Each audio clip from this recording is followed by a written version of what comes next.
bienvenue à tout le monde. Bienvenue de retour avec nous. So welcome back everyone. And we are Tous. with Venerable Emily ready to start this third session. C'est la troisième session. Merci. Merci beaucoup d'être revenu. Et donc, je voulais aussi remercier le centre Kalachakra et Arnaud et Capucine et tout le monde. Veuillez, s'il vous plaît, m'excuser. Aïda. Merci Aïda. Aïda, c'est Aïda. Aïda. Aïda. Merci beaucoup. Et à toutes les personnes qui ont fait en sorte, et à Vénérable Elisabeth, et que toutes les personnes qui et nos interprètes.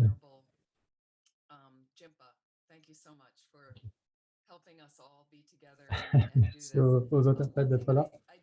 Et donc, yes, yes. If you want to hear Venerable Jimpa, si vous voulez. Ok. Donc là, c'est bon sur la chaîne française. Et donc, je voulais mentionner pourquoi je suis si heureuse de voir certains d'entre vous ici et toutes les personnes qui êtes là. Et donc, pensez à vos pratiques avec de la joie. Et donc, peut-être que je sais que certains d'entre vous, peut-être, vous me suivez depuis certaines années, il y a l'orage, c'est fantastique de te voir. Et donc, les États-Unis, et donc il y a des gens qui vivent à Paris. Et donc, il y a quelque chose que vous savez, il y a quelque chose qui se passe sur la planète, pas uniquement de la pandémie, mais je ressens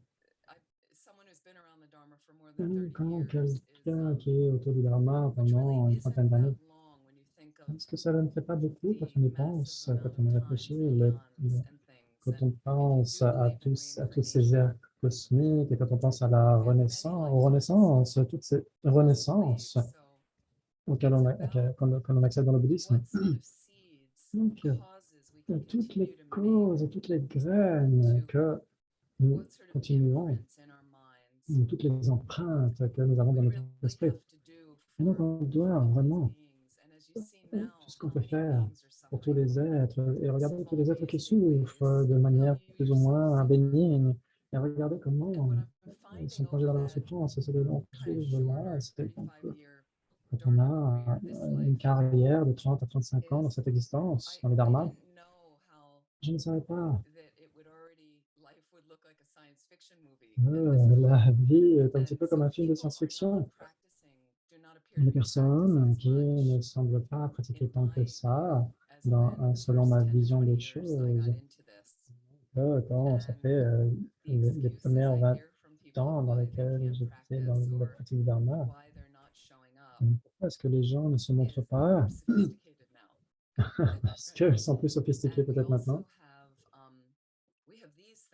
Et on a ces choses-là, ces portables, hein, ces téléphones, et donc les tablettes, qui sont toujours avec nous.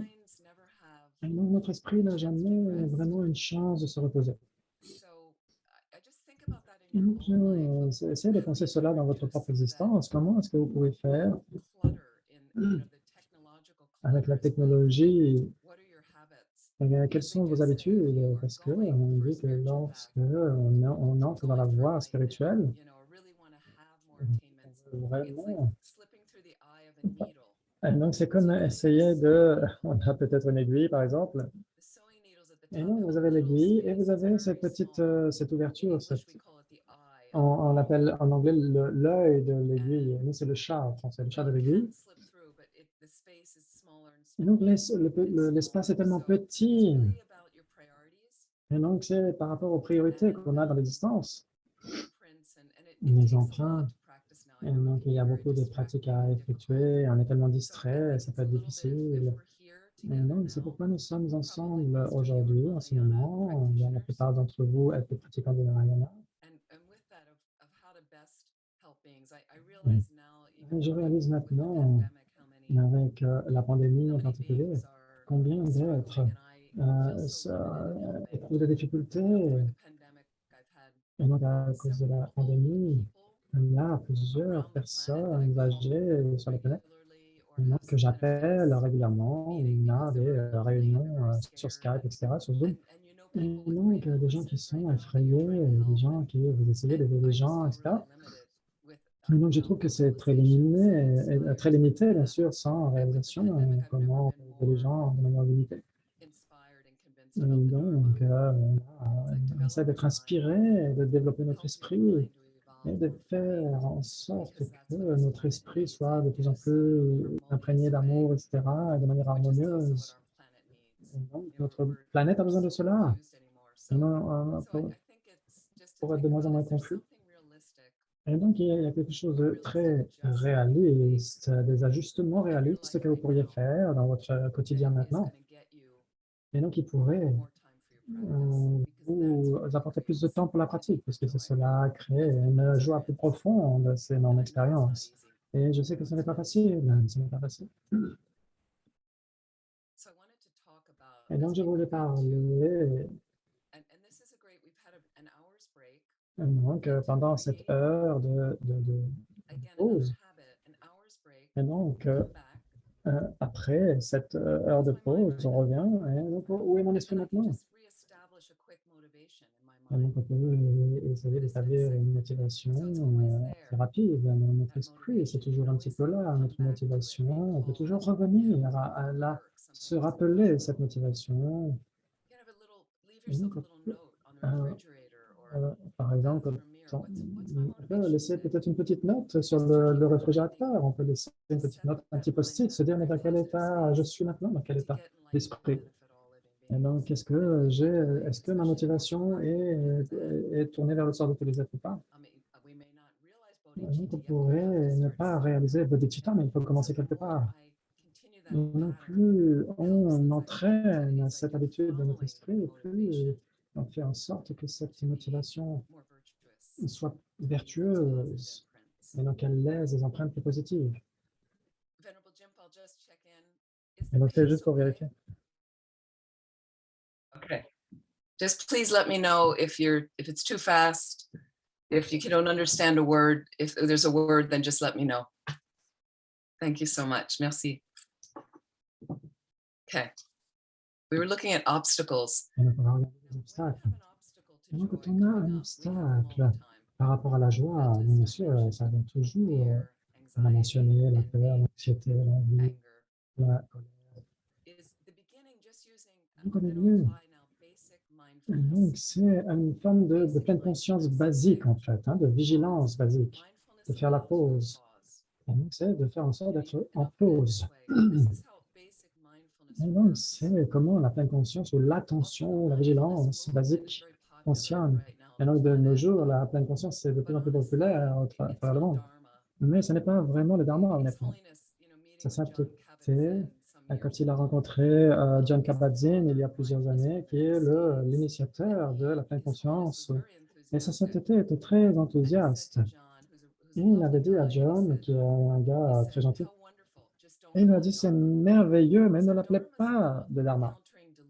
Parce que le dharma, ça veut dire essayer d'écarter les afflictions de notre esprit. Et la pleine conscience, ce n'est pas cela. Et donc, comment est-ce qu'on essaie de faire en sorte pour traiter les empreintes malsaines? Et nous avons ces afflictions, on les appelle les afflictions mentales, les perturbations mentales, comme vous voulez. Et donc, essayez de vous souvenir que la pleine conscience, c'est de remarquer, je ne suis pas confortable maintenant, je ne suis pas dans un état d'esprit confortable. C'est déjà énorme à un certain niveau, bien sûr que ça ne peut pas soulager nécessairement l'inconfort, mais déjà d'en prendre conscience, d'avoir cette capacité d'être là et de remarquer l'inconfort. Je pourrais avoir des pensées, je pourrais vouloir partir ailleurs, etc. Et je veux que l'anxiété de mes enfants disparaisse, je veux que ces personnes arrêtent de crier, etc. etc. Et donc, je travaille sur ces choses-là, je remarque, je prends note, j'inspire, j'expire, j'inspire, j'expire.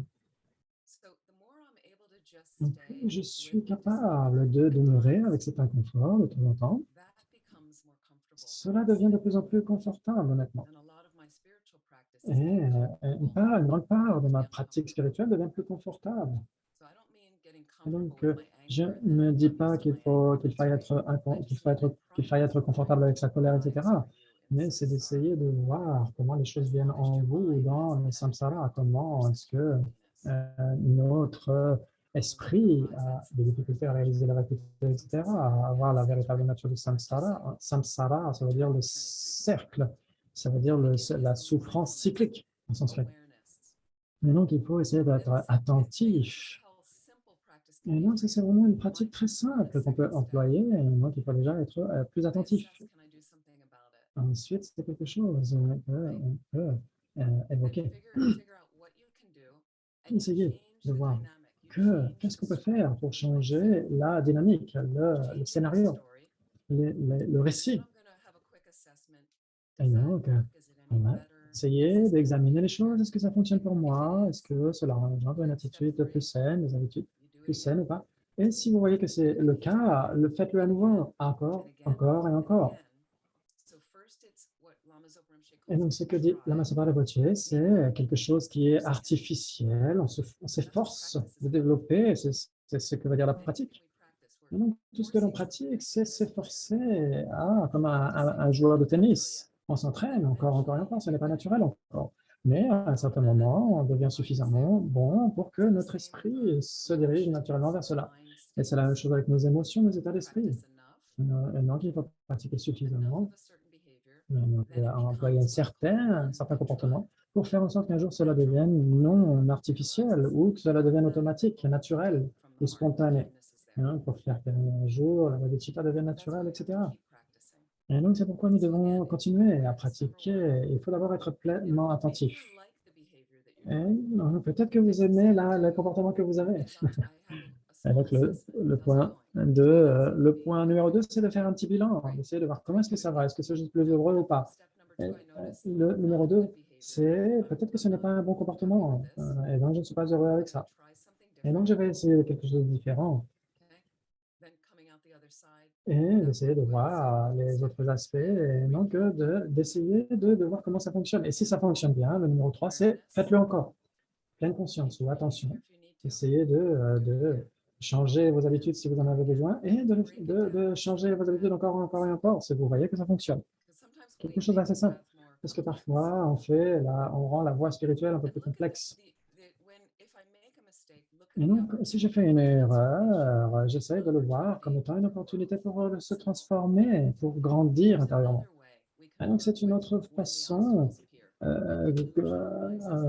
avec laquelle on peut traiter les obstacles et les difficultés. Essayez de reconnaître votre humanité partagée, votre humanité commune. Qu'est-ce que ça veut dire? Et donc, comme je l'ai dit, tout le monde veut être heureux, personne ne veut souffrir. Et donc, on essaie de... La personne qu'on n'aime pas, par exemple, cette personne, est-ce qu'elle veut être heureuse ou pas? Et donc, il faut essayer de reconnaître notre humanité commune, d'essayer de voir que tout être a nécessairement des obstacles. Et quand vous voyez que personne ne veut souffrir comme cela, et donc quand on a l'impression d'être le seul à éprouver l'isolement, la solitude, la détresse, etc. Mais non, ce n'est pas vrai. Tous les gens traversent tout cela. Et il y a toute cette liste des obstacles que j'ai mentionnés précédemment. Et donc, tous ces obstacles. Mais tous les êtres éprouvent ces obstacles et ils font face de façon différente. Et donc, j'ai mentionné tout à l'heure pendant la pause, qu'est-ce qui fonctionne pour vous? Et donc, on va essayer de revenir une seconde. Et donc, je vais essayer de partager mon écran et on va essayer de regarder cela. On va regarder cette liste pour essayer de se rafraîchir la mémoire. Est-ce que tout le monde le voit?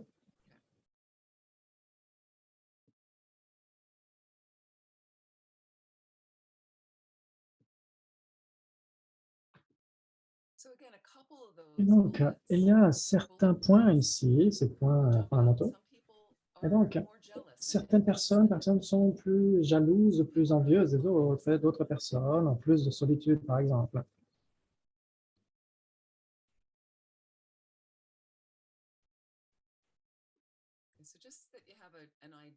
Alors, je suggère qu'on ait une idée.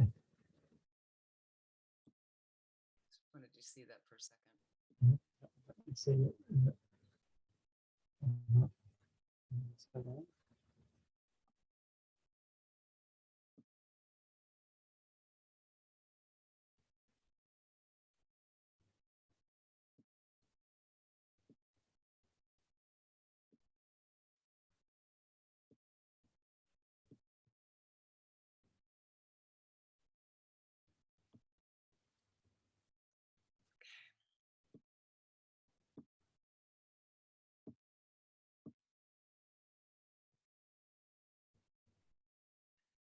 Another thing when you talk about shared humanity is Donc, une chose aussi de voir, c'est que quand on a cette humanité commune, c'est que tout le monde a le souhait naturel d'obtenir le contentement.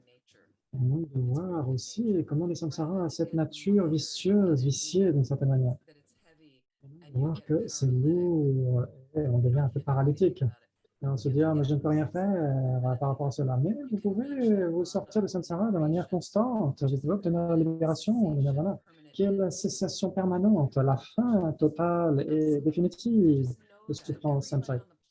Et donc, toute personne sur cette planète, comme je l'ai dit, parce que nous avons la nature de Bouddha, parce que si on a étudié par rapport à la nature de Bouddha, donc je crois fermement à la bonté fondamentale de n'importe quel être.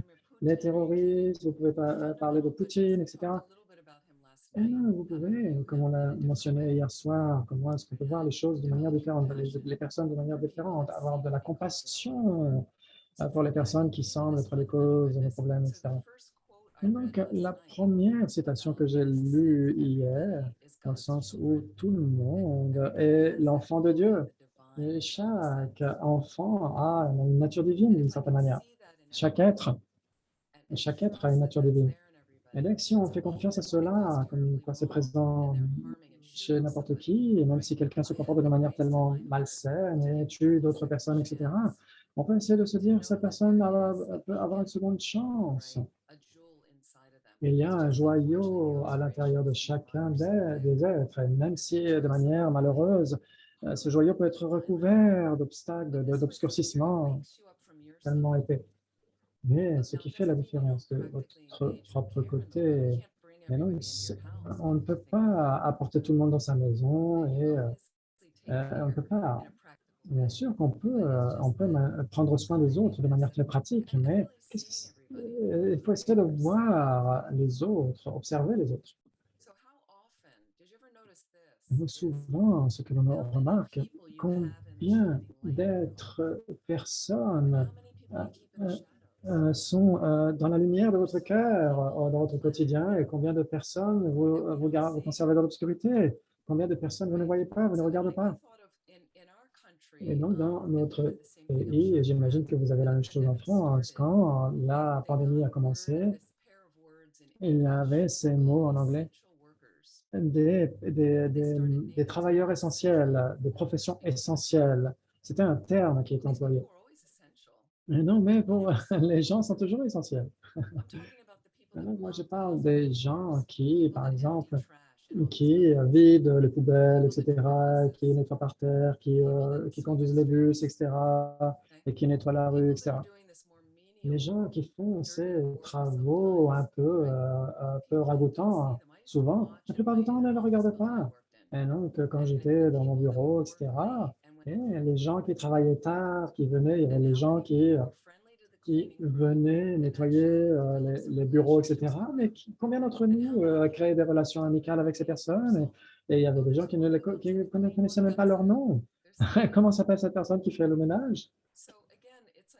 Et donc, c'est encore, il y a on sépare les gens. Oh, j'aime ces personnes sont bonnes. Et ces autres personnes sont les autres, etc. Et donc, c'est notre cœur qui fait ces distinctions. C'est de notre côté que cela fait qu'on crée ces séparations. Et donc, on est par exemple au supermarché. Par exemple, moi, c'est l'épicerie. Et donc, de voir cette personne qui défait les cartons, qui vide les cartons. Et donc, je pourrais simplement venir et ne pas me préoccuper de ce qu'ils font. Et moi, je viens avec mes besoins. Ah, moi, j'ai besoin de ça. Vous êtes la personne qui va aller m'apporter cela. Et donc, ce n'est pas la façon de se comporter de manière harmonieuse. Cette personne a son boulot, etc. Elle est vraiment, mais tout le monde est comme cela, tout le monde agit comme cela. Et donc, par exemple, il y a des gens qui ont, ces Parisiens qui ont les voitures, etc. à Paris. Il y a plusieurs années, j'ai vu ça. Et donc, on conduit, etc.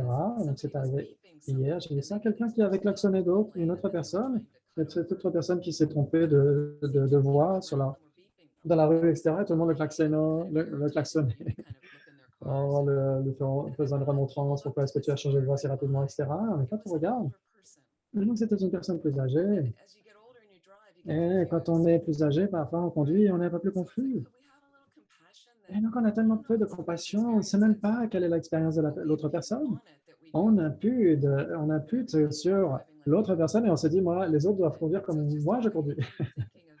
Et donc, on essaie de voir comment on peut utiliser ces techniques et que les antidotes peuvent être utilisés tous les jours, essayer de tenir compte de l'expérience des autres personnes. C'est vraiment précieux.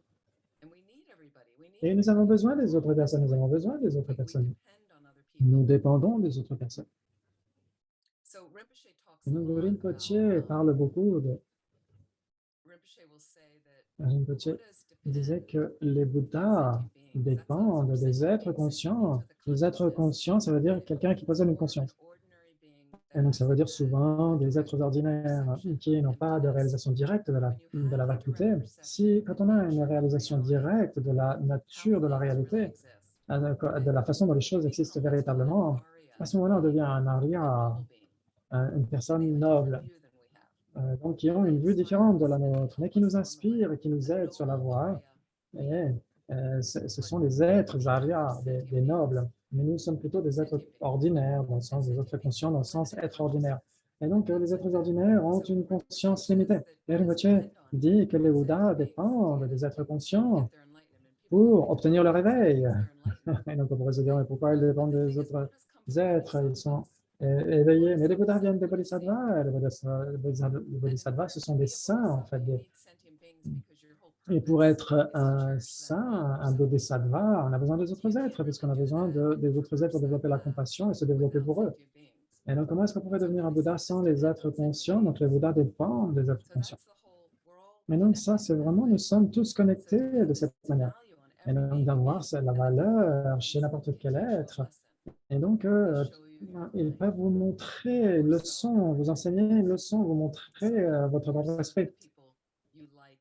Et donc, en fait, ce sont des personnes avec lesquelles vous avez envie de fréquenter. Donc, ces personnes que vous avez envie de fréquenter ne montrent pas nécessairement vos limitations. Et donc, ça veut dire l'ojong en tibétain, ça veut dire transformer l'esprit. L'esprit, jong, ça veut dire transformer, entraîner l'esprit. Et donc, les enseignements sur l'entraînement de l'esprit, ça veut dire utiliser les négativités et les problèmes pour les prendre sur la voie, parce qu'ils transforment votre façon de voir les choses de la bonne façon. Et donc, quand une personne difficile se montre devant vous, on se dit, mais comment est-ce qu'on peut? Avec l'entraînement de l'esprit, vous les voyez comme fantastiques. La petite expérience que j'ai maintenant, quand je suis venu dans le centre en Californie en septembre, et donc là, je suis en ce moment en visite là où je suis maintenant. Et donc, les 6 derniers mois ont été un défi pour moi parce qu'il y a eu des problèmes, des difficultés. Et donc, il y avait eu des problèmes, des difficultés de gestion dans le centre avant la pandémie. Ça a commencé déjà avant la pandémie. Ce n'est la faute de personne, c'est juste des causes des conditions. Et donc, c'est venu avec moi, ils m'ont demandé de venir. Et donc, ça n'a pas été facile. Mais donc, j'aurais pu simplement échapper à la situation et venir ici à la maison et simplement laisser tomber. Mais les choses que j'ai apprises, les conseils de la Master Rinpoche qui m'a conseillé, Donc, dans les derniers centres dans lesquels j'étais, et les dernières années étaient vraiment difficiles. Et je me suis dit dans mon esprit, mais je n'aime pas cela. Et si je pars, j'abandonne tout, je vais perdre l'occasion d'un changement significatif qui vient de ces difficultés. Et ça, c'est une part entière de la voie bouddhiste. Et donc, grâce au conseil de la Mahāsabha Rinpoche, à un moment donné, en retraite, il y avait quelque chose qui... Et donc, ce qu'avait dit la Mahāsabha Rinpoche, c'est la façon dont mes disciples font face aux difficultés. C'est ça qui m'inspire le plus. Et donc, en effet, quand on dit la patience en tibétain, ça ne veut pas vraiment dire patience, ça veut dire c'est l'antidote à la colère. Et donc, quand on parle de vraiment la patience, en fait, l'antidote à la colère ou la haine, on pourrait dire c'est plutôt l'amour, mais la traduction, la traduction de ce bas en tibétain, la patience, c'est la tolérance. La tolérance. Ça veut dire montrer que vous êtes capable de prendre les difficultés, les circonstances difficiles, c'est ça. Quand on dit patient, quand on est patient, ça veut dire attendre le médecin avec un magazine, etc., dans la salle d'attente. Mais en fait, donc, c'est la traduction qu'on emploie pour la tolérance, c'est le mot patience, mais en fait, c'est plutôt tolérance qu'on devrait employer. Et donc, ça veut dire, et on a besoin de la pratique pour obtenir cela, cette tolérance.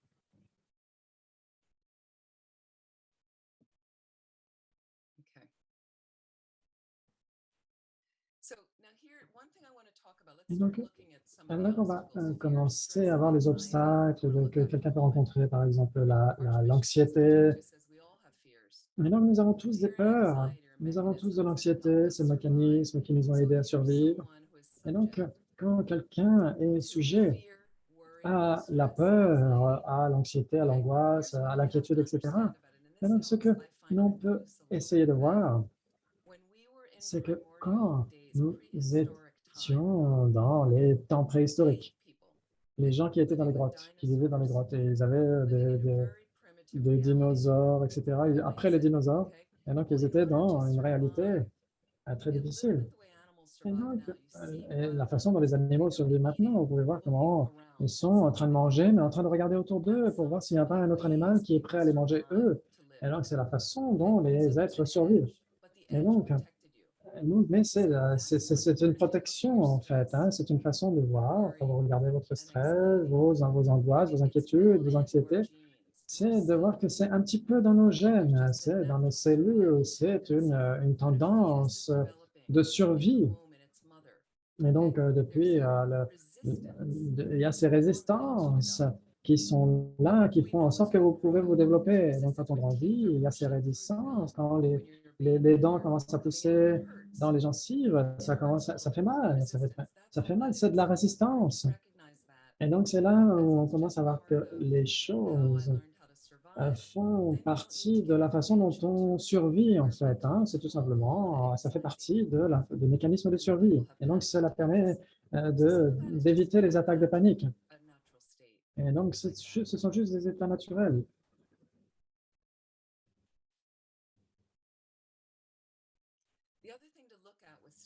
Une autre chose à voir, c'est le stress.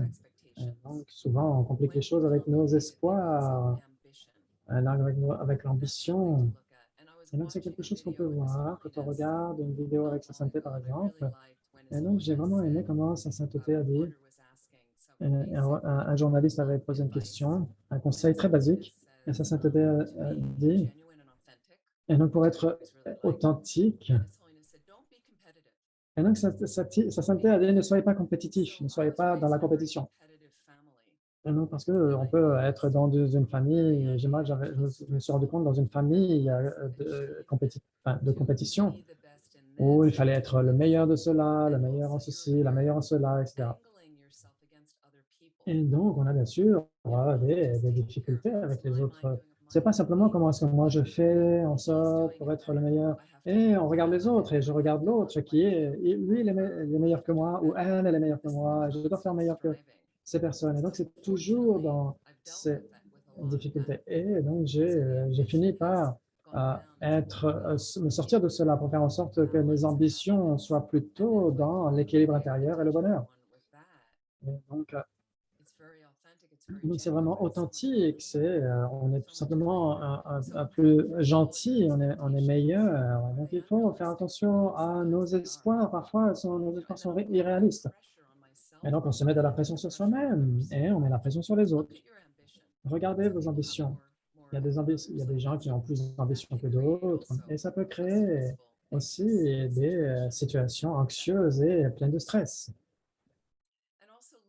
Et aussi, quand on regarde, est-ce que vous pouvez faire face à vos peurs? C'est ce que la voie bouddhiste propose.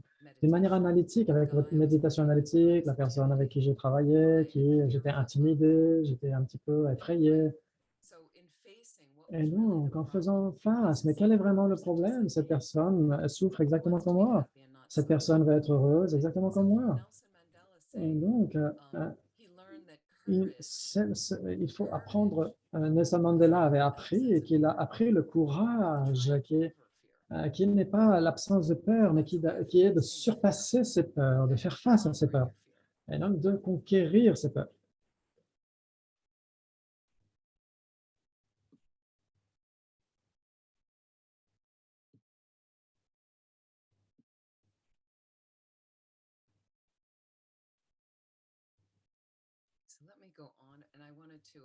Essayer de continuer, de proposer une méditation rapide pour tout le monde.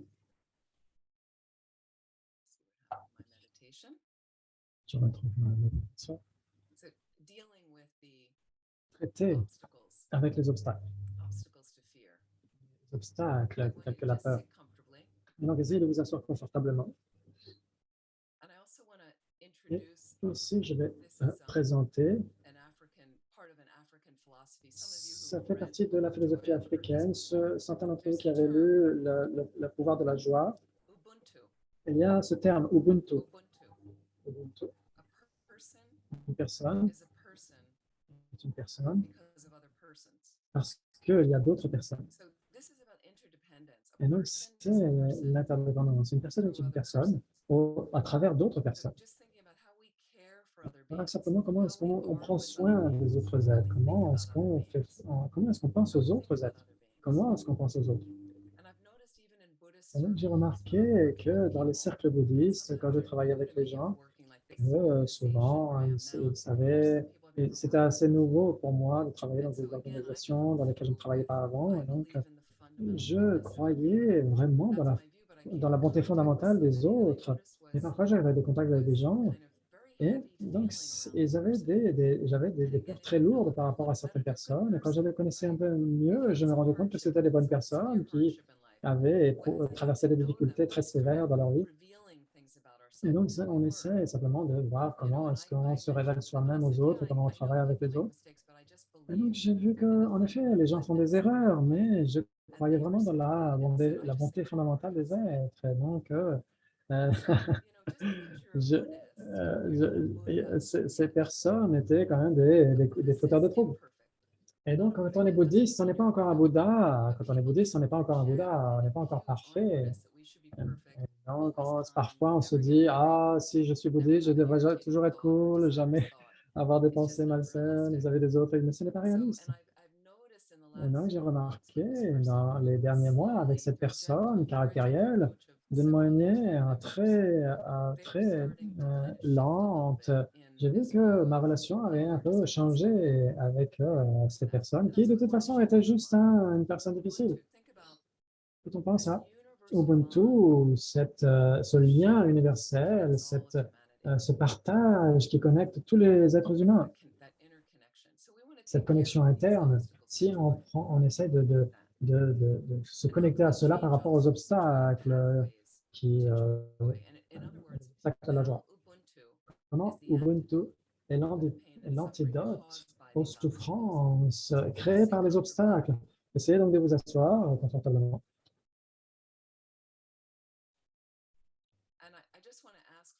Et je vais juste demander, quand vous avez vu cette liste, Et donc, de quoi voudriez-vous parler en premier parmi ces obstacles que vous avez vus sur la liste?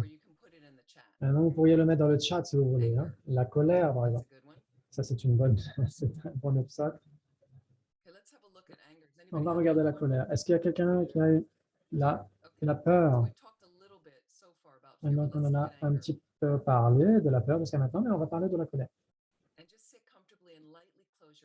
Essayez de vous asseoir confortablement et vous pouvez fermer vos yeux si vous voulez.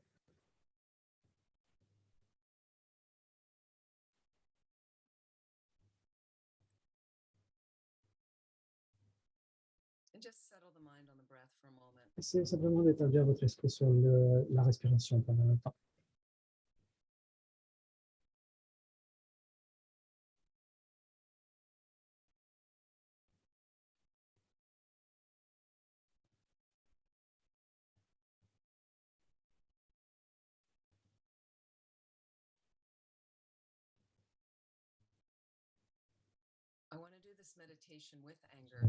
Cette méditation par rapport à la colère maintenant.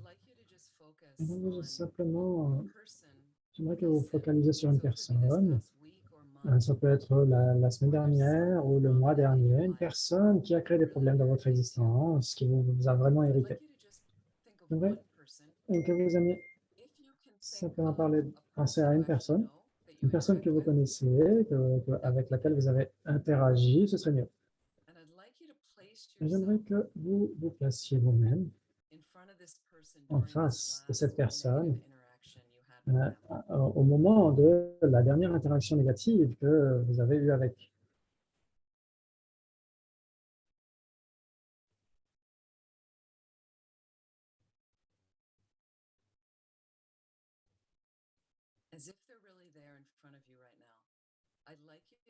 Donc, j'aimerais que vous soyez dans cette interaction. Souvenez-vous de l'interaction. Essayez, comme si vous aviez enregistré la scène. Essayez de revenir en arrière et essayez de revivre ces moments de cette interaction malsaine avec cette personne.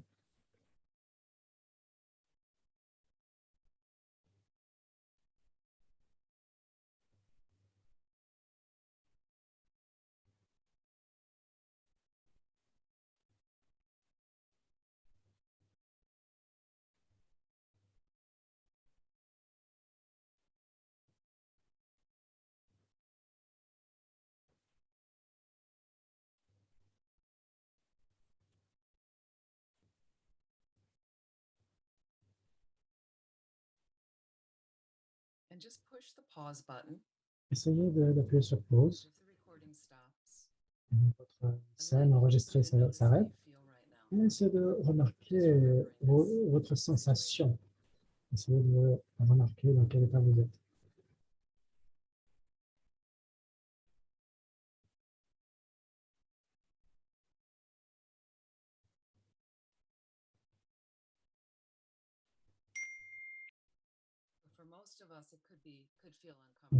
On peut se sentir un peu inconfortable pour la plupart d'entre nous. Essayez de voir à travers cette personne difficile qui vous fait face. Quelle était votre motivation dans cette interaction? Est-ce que vous avez accompli cette motivation?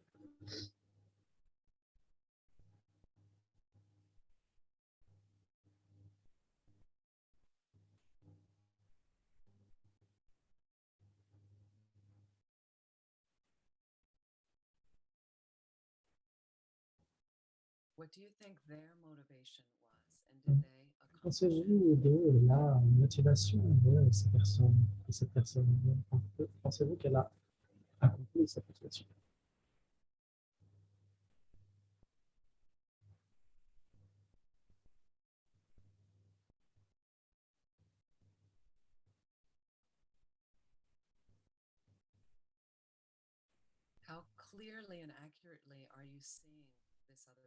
De quelle manière appropriée et claire voyez-vous cette personne?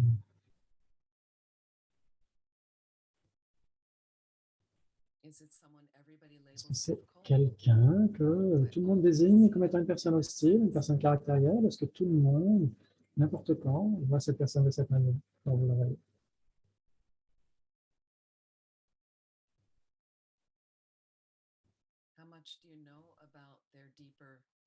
Connaissez-vous de ces personnes, de leur motivation, de leurs espoirs le plus profond?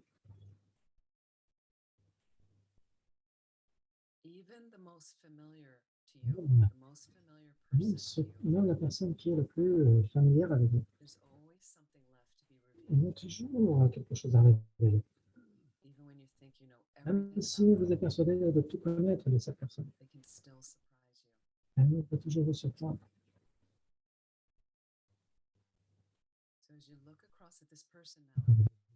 Ces personnes, maintenant, et vous vous demandez quelles sont les habitudes, les comportements de ces personnes. Qu'est-ce qui l'amène à se comporter de telle manière? Est-ce qu'ils ont des difficultés de santé?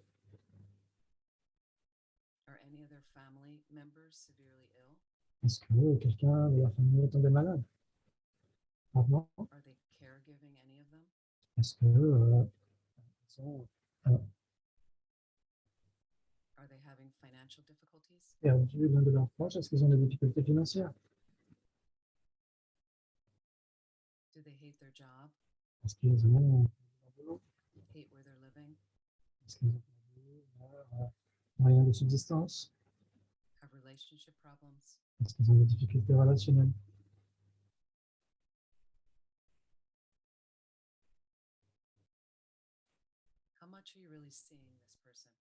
Comment voyez-vous vraiment cette personne? Regardez vraiment. Y a-t-il quelque chose d'autre à observer et à reconnaître par rapport à cette personne?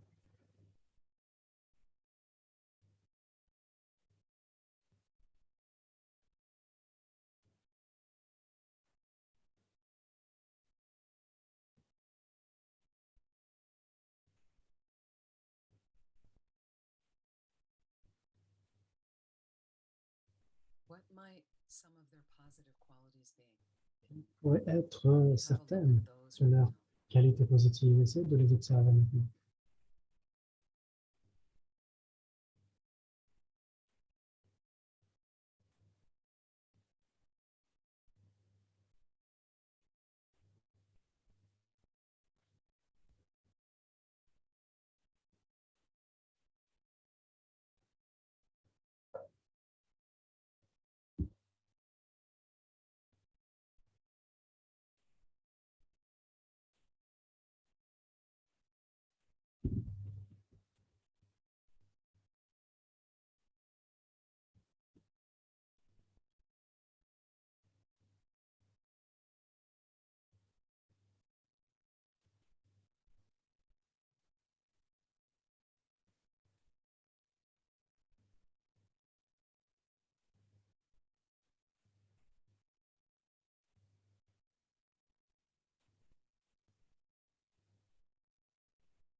Certains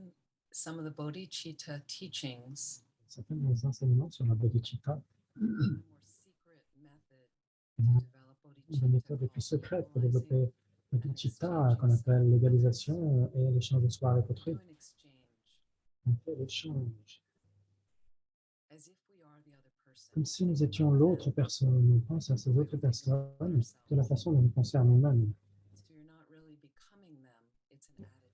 Donc, c'est une attitude, on ne devient pas vraiment eux.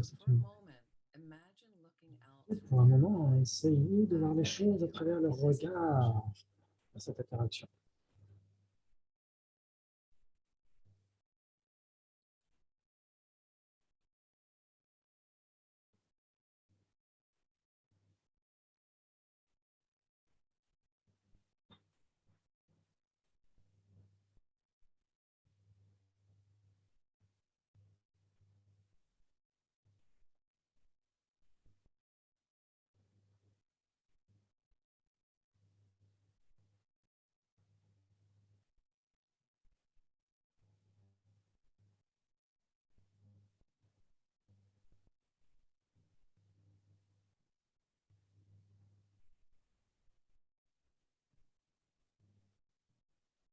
What's it like being across from you when you're angry?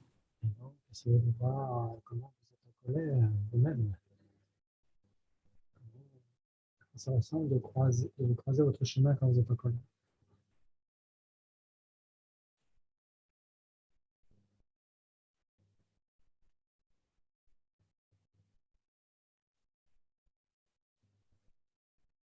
So just return Essayez de retourner to yourself, your own perspective, looking at this person.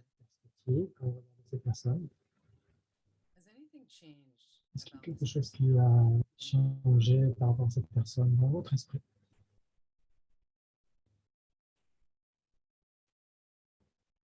Any slight shifts? De petits changements, même légers. Sometimes on the planet right now, Sur la we planète have an maintenant, expression in the States, cutting somebody some slack.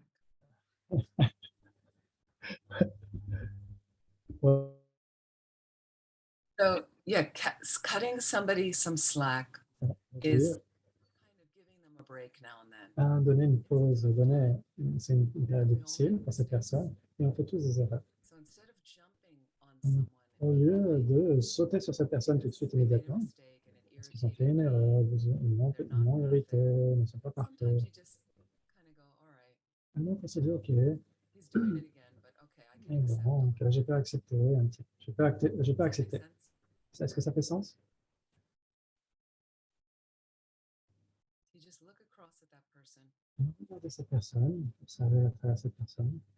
and just think, just as I want to be happy and don't want to suffer. Et donc, je veux être heureux, je ne veux pas souffrir. Essayez de voir que cette personne veut être heureuse, ne va pas souffrir exactement comme moi. Just as I have Buddha nature, Exactement, de la même façon que j'ai la nature de Bouddha, j'ai ce potentiel qui peut se développer dans un être complètement Buddha nature too. réalisé. Eux aussi possèdent ce potentiel, cette nature de Bouddha, exactement comme moi.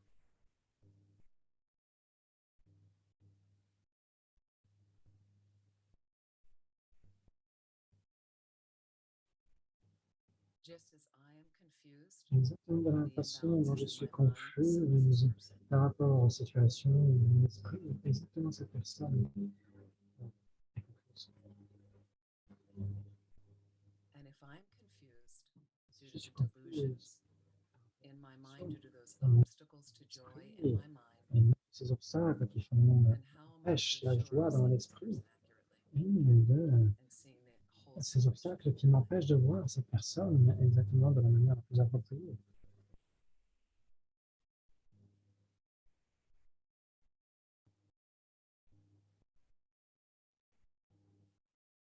And reflecting on karma according to On Tibetan réfléchit au karma. if I'm having a negative experience of this person, Du point de vue du bouddhisme, quand on a une impression négative vis-à-vis d'une personne, donc les saints, les Tibétains disent ça vient tout simplement des activités précédentes que j'ai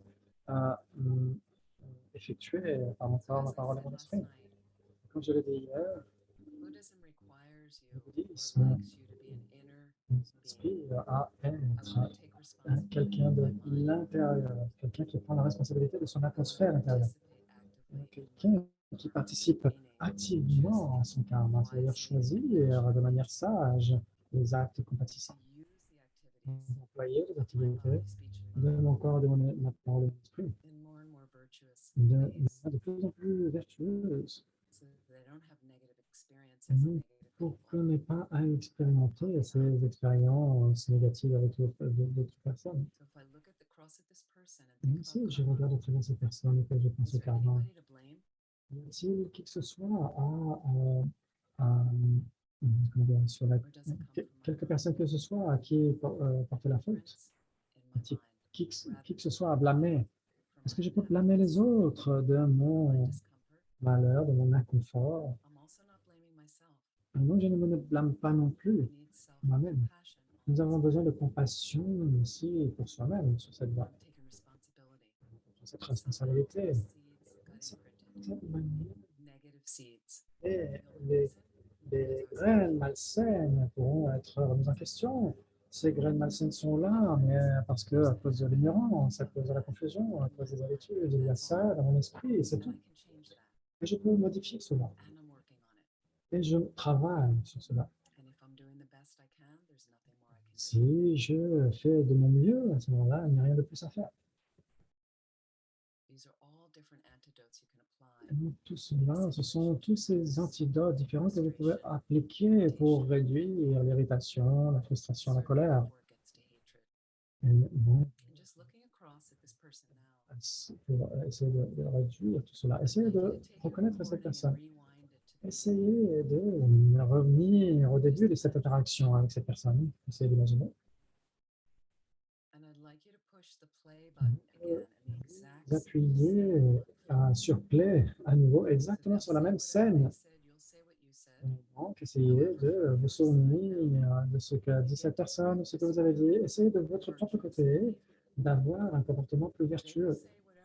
Et donc, quelles que soient les paroles exprimées par ces personnes-là, mais de votre propre côté, vous devez vous exercer et essayer quelque chose de nouveau, quelque chose de différent, qui est plus positif. En réponse. Et voyez ce qu'il a bien.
And you can push the stop button.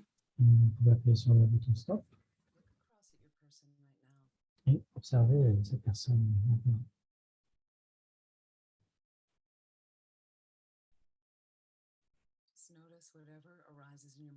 Essayez simplement de remarquer ce qui advient de votre esprit en observant la scène.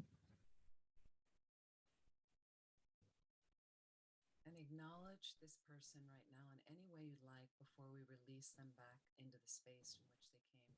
Essayez de reconnaître cette personne ce qu'elle est avant de revenir à sa carrière.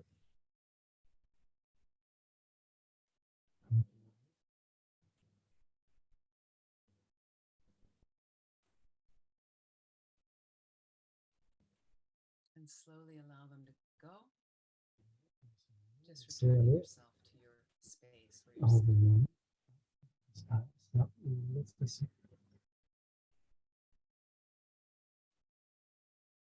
And slowly, when you're ready, please open your eyes. Sinon, quand vous êtes prêt,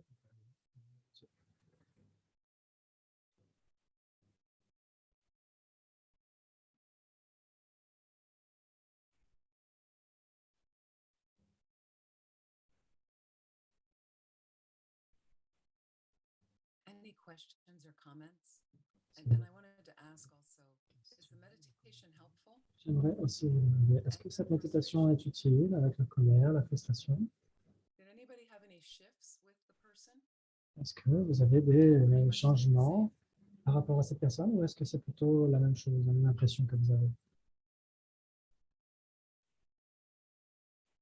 If anyone wants to Est-ce que unmute, quelqu'un veut ouvrir son micro et partager? Can I talk? Can you hear me? yes. Yes. Thank you. So yes, there was a shift for me Oui, because il y a eu un changement pour I moi. was Parce really que focused on the j'étais other vraiment person's focalisé sur fault, votre personne, sur les défauts de votre during personne, the sur les fautes, conflict or whatever the issue. ce contexte And with some difficile. self-reflection, Et donc, avec ces réflexions, I now see that je vois maintenant que j'étais en fait une part entière de ce problème et que ma motivation n'était peut-être pas dans la bonne direction. Et maintenant, je serai plus attentive à ma motivation, certainement. Thank you, Stephanie. Merci beaucoup, Yeah, Stéphanie. it's interesting. It can shift Oui, because il y a we're quelque when we chose qui don't like them, peut we're not changer parce again que looking at any positive qualities. parce They que, en don't effet, exist. quand Really helpful. Thank you. on voit que on est persuadé que les qualités positives n'existent pas chez l'autre. Et donc, So again, this is an analytical donc, meditation. c'est une You're méditation analyzing. analytique. Vous analysez, vous analysez. For fear. C'est la même chose que l'on fait par rapport à la peur. Quelqu'un avait mentionné la peur à nouveau. And here's what happens with Et donc, ce at the qui end of the a meditation lien à la is fin de la that you go méditation, back vous and revenez you have to, from your side, et de votre propre côté, vous devez faire en sorte d'avoir un autre comportement, une autre attitude. Et donc, quand vous faites cette méditation encore, encore et encore, jusqu'à ce que vous soyez pacifié vis-à-vis de cette personne automatiquement. Bien sûr, je sais que ça leur demande du temps et de l'effort. Mais ce que l'on crée, c'est engendrer de nouvelles routes neuronales, un nouveau comportement. Et donc, comme tout le reste, on a besoin de répéter, répéter, répéter. Et donc, c'est comme ça que cela devient automatique en face de quelqu'un qui nous rend les choses inconfortables, quelqu'un qui nous fait du mal, etc. Et donc, on doit le faire encore, encore, encore et encore. Et donc, au bout d'un moment, et donc, quand on sera en réalité, en temps réel, vous avez en face de cette personne, cela fonctionnera. C'est comme ça. Et donc, on fait de notre mieux. La même chose avec la peur. Ce dont nous avons besoin, c'est d'analyser notre peur, de petites peurs, de petites inquiétudes. En anglais, je trouve que le terme préoccupation, c'est un concern en anglais, c'est plutôt positif en fait, plutôt que préoccupation en anglais. Et donc, l'inquiétude, c'est plutôt une forme de ressassement dans notre esprit, de rumination. Et là encore, on analyse. Par exemple, vous avez un gros projet au boulot et vous vous sentez pas prêt. Vous vous levez la nuit. Et je sais que pendant la pandémie, surtout pendant la première année, les gens se levaient en pleine nuit et étaient incapables de dormir. Et donc, les enfants, le partenaire qui avait de l'asthme, etc., les gens qui avaient le Covid. Et donc, ils n'avaient plus la capacité d'aller au boulot, d'ouvrir une entreprise, etc., de payer la nourriture, l'éducation des enfants, etc. Et donc, vous vous demandez d'abord, identifier quelles sont les peurs et demandez-vous, comment est-ce que je peux participer de manière effective? Et donc, vous faites ce que vous pouvez, essayez d'avoir un plan, essayez de penser, de parler avec les autres, vos collaborateurs, etc. Et donc, on peut avoir comment dire, dans les pays anglophones, on a certains prêts qui sont faits et en fait, on peut parfois même, ce sont des prêts qui ne sont pas remboursables, je crois avoir compris. Et donc, il y a l'État qui aide aussi par rapport à cela. Et donc, ce qu'il faut faire, c'est qu'on essaie de simplifier notre existence par rapport aux dépenses qu'on a. Je pourrais ne pas, par exemple, ne plus m'acheter le café un peu fashion, un peu à la mode que je vois maintenant. Peut-être que je dois réduire un petit peu cela. Essayez de parler à vos familles de cela. C'est tout ce que l'on peut faire. C'est la meilleure chose à faire. Et donc, je connais des personnes qui changent et qui se réentraînent, qui se sont réentraînées pendant la pandémie parce que tous leurs boulots étaient de toute façon fermés. Et donc, ils ont appris de nouvelles compétences et ils sont sortis, ils ont eu un autre boulot. Et donc, quand les entreprises ont ouvert à nouveau. Et donc, c'est la meilleure chose que vous puissiez faire. Et donc, ce qui arrive, c'est que souvent, on devient paresseux. Donc, soyez simplement honnête avec vous-même. Et donc, on devient paresseux et il y a beaucoup de gens que je connais, il n'y a rien de mal à ça, c'est qu'ils sont juste en train de regarder Netflix. Il n'y a rien de mauvais à cela. Quand on a besoin d'une pause, on regarde un film. Mais c'était une habitude toute la journée. Je ne travaille pas, je suis au chômage, je passe des heures, des heures et des heures sur Netflix. Et quand on est dans cette situation, il faut essayer d'observer comment on se sent. Personnellement, moi, je me je me trouverais plus paresseuse, je serais beaucoup plus fatiguée de cela. Et donc, n'y allez pas. Il faut essayer de reconnaître les choses, de faire un bilan, se dire, OK, je sais que c'est une habitude, c'est tellement facile d'appuyer sur play, de regarder un film, etc. Mais jour après jour, je réalise donc ce n'est pas tout simplement satisfaisant pour mon esprit. Et donc, demander à un ami ou à votre conjoint, etc. Et dire, tiens, par exemple, pendant cette... On va faire du yoga ensemble, on va faire tout est en ligne maintenant. Et donc, alors, essayez d'avoir un but avec un ami, etc., ou une amie, et vous dire, tiens, à 16 heures, on va faire ceci ou cela, on va faire un exercice, on va faire du sport, etc. Et donc, vous devez vous y tenir. Et donc, oui, et donc les gens s'adaptent. L'adaptation. L'adaptation. Et donc, les personnes qui sont plus adaptées retirent peu de difficultés de la pandémie. D'autres qui ne sont pas adaptés, qui ne s'adaptent pas, ils ont leur mécanisme comment dire, de façon de traiter les choses qui engendrent de l'anxiété, etc. Et donc, essayez de voir comment vos habitudes. Et donc, vous avez parfois, vous êtes là, en haut de la colline, et c'est très facile de chuter. Et donc, quand on a une nouvelle habitude, quand on s'entraîne sur le coussin, donc, en réalité, cette nouvelle habitude engendre une nouvelle façon de rejoindre le sommet de la colline. Et donc, si vous tombez encore et encore dans comment ça s'appelle, dans le sillage ancien, ne soyez pas, essayez de faire un pas en avant, ne soyez pas dans la culpabilité, etc. Il faut faire un pas en avant. C'est simplement, il faut essayer de, quand on essaye de guérir de quelque chose, avoir de la résilience par rapport à cela, il faut parfois faire des pauses. Ça arrive. Et donc, il y a Tsonga, une amie en France qui nous a rejoints. Et donc, je voulais vous dire que le premier week-end en mai, j'enseignerai pour l'Institut Vajrayogini. Donc, à l'heure française, il y aura un cours sur la compassion pour soi-même. Et donc, vous pourriez en profiter si vous voulez. Donc, on essaie de voir de le faire en ligne aussi. Donc, on verra ce que ça va donner. Ah, c'est super de te voir, Tsonga.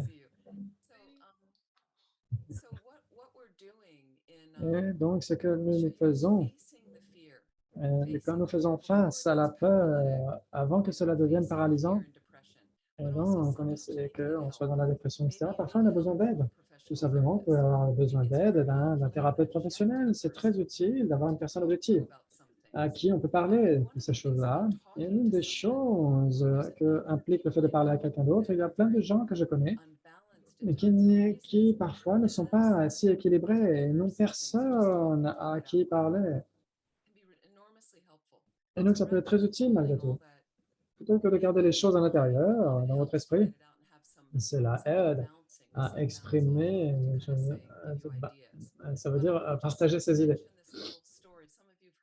Donc, il y a des gens parmi vous qui ont entendu ce récit que j'ai déjà mentionné de Sogyal Rinpoche. Sogyal Rinpoche est décédé et avant, il y a longtemps, il avait écrit le livre qui s'appelle le livre tibétain de la vie et de la mort. Je suis sûr que certains d'entre vous l'ont lu, donc il est sorti il y a longtemps, le livre tibétain de la vie et de la mort. Il y a une page dans ce livre, je me souviens, qui parle de la pratique spirituelle. Et je ne me souviens plus de qui ça vient à l'origine. C'est quelque chose à quoi on peut penser, qui est vraiment une façon très réaliste de pratiquer. On ne se presse pas comme un citron, etc. Et donc, il dit, je marche dans la rue. Il y a un trou par terre. Je ne le vois pas. Je tombe dedans. Et ça me prend beaucoup, beaucoup de temps pour en sortir. Et quand j'en sors, ce trou, je marche encore dans la rue. Le second scénario, je marche dans la même rue. Il y a un grand trou au milieu de la rue. Je vois le trou. Je tombe encore dedans.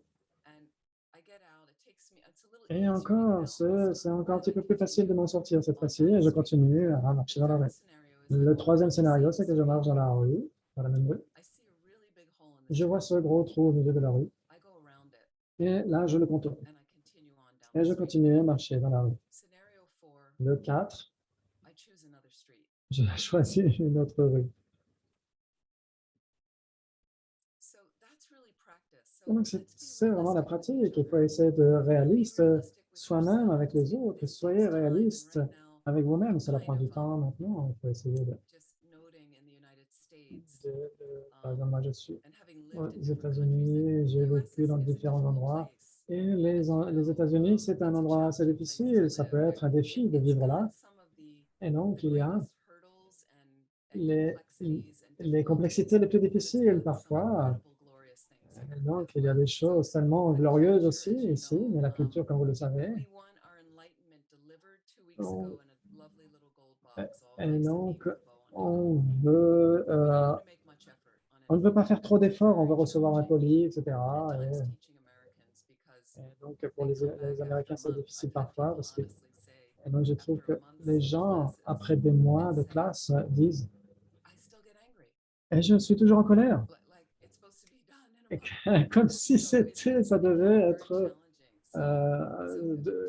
on devait cesser d'être en colère du jour au lendemain, en fait. Non, il faut vous donner, être patient, vous avez de vous-même aussi, il faut vous donner du temps.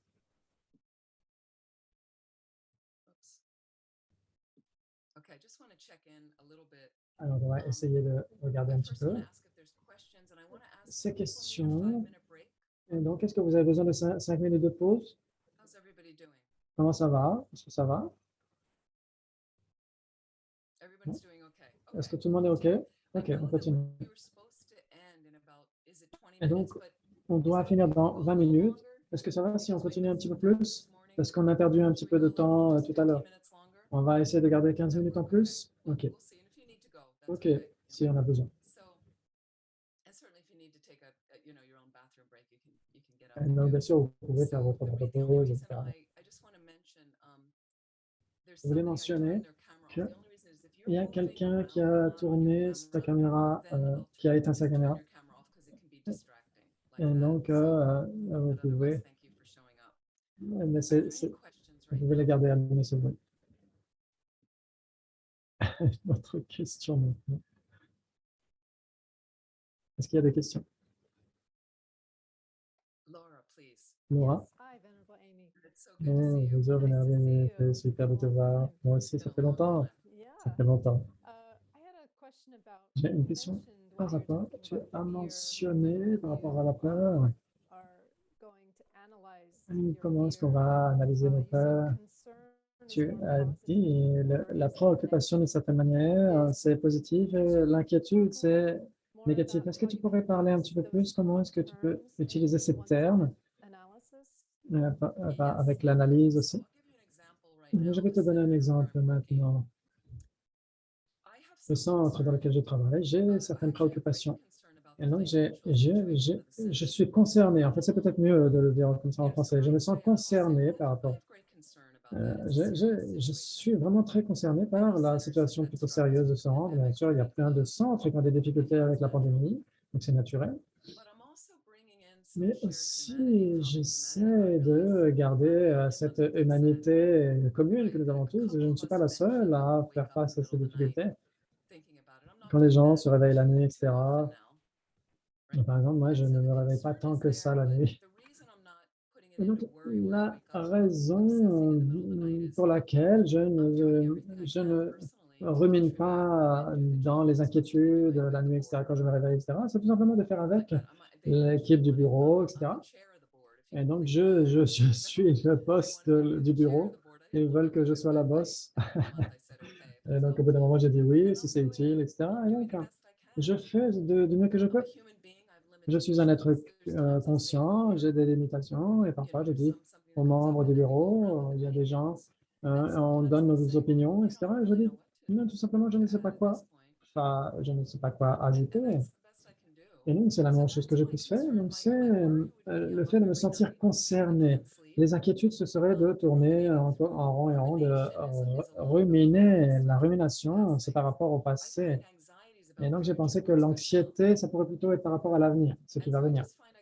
Et donc, je me suis dit, mais je ne peux pas contrôler tout ça. Je peux tout simplement essayer de discipliner mon corps, ma parole et mon esprit à partir de maintenant et de faire en sorte de procéder de manière bienveillante avec de l'espace et de la compassion. Et ce que j'ai fait de mauvais dans le passé, j'ai fait des pratiques de purification tous les jours.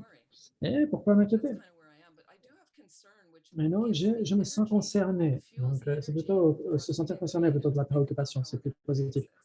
Donc, comment est-ce que je peux réparer les choses? Est-ce que ça fait sens? Merci. Oui, c'est utile. J'avais une autre question qui suivait par rapport à ça. Si on ressent l'anxiété, l'inquiétude par rapport à l'avenir, comme tu le disais, ce n'est pas nécessairement quelque chose qu'on peut pointer du doigt quand on analyse, etc., d'essayer de se figurer. Ça peut être une forme d'anxiété générale. Comment est-ce qu'on peut traiter avec ça? Et ça peut être une forme d'anxiété qui flotte librement, une anxiété vague. On essaye de voir, OK, je suis un être humain. Donc, il y a une limite à ce que je peux faire. Et donc, c'est ce qui peut me permettre de survivre à tout ça. Parfois, simplement, je ferme les yeux parce que tous les jours, je vais sur le coussin, je vais méditer. Et à ce moment-là, je remarque tout simplement toutes ces pensées et qui viennent comme des bulles. Il n'y a aucune essence à ces bulles, c'est juste des bulles qui flottent comme ça dans l'espace de l'esprit. Et quand on se demande, mais d'où viennent les pensées? Quelle est l'essence de ces pensées? Et il n'y a rien vraiment qui soit là. Elles viennent d'un moment immédiatement antérieur de l'esprit. Une pensée vient d'une pensée antérieure à un moment de conscience antérieure, et c'est tout.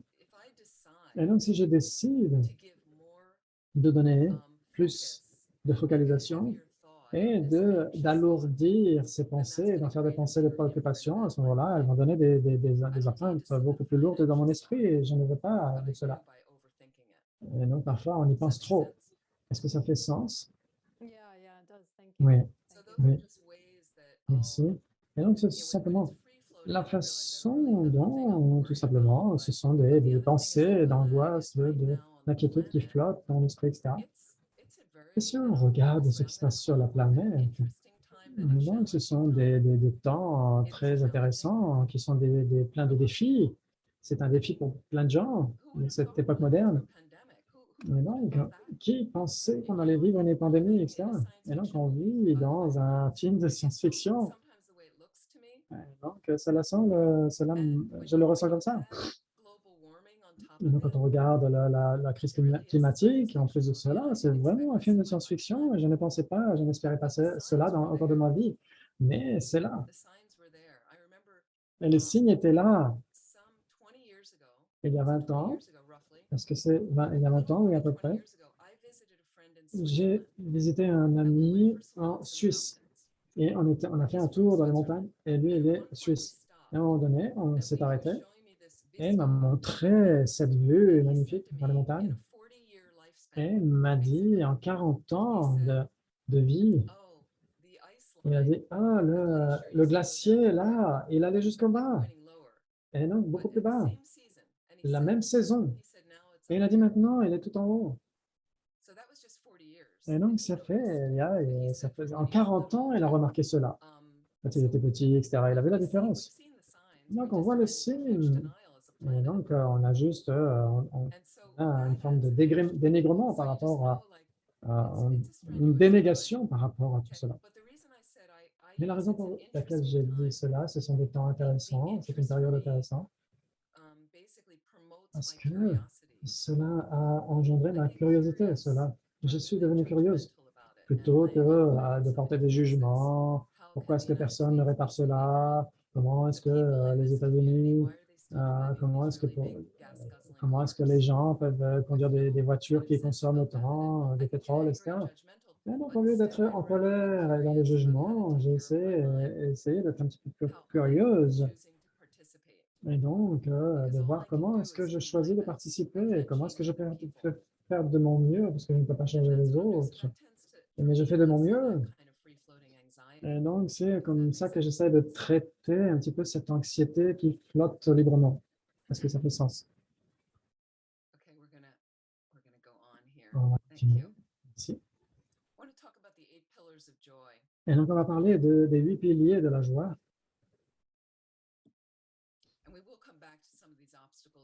Et on reviendra sur certains des obstacles aussi.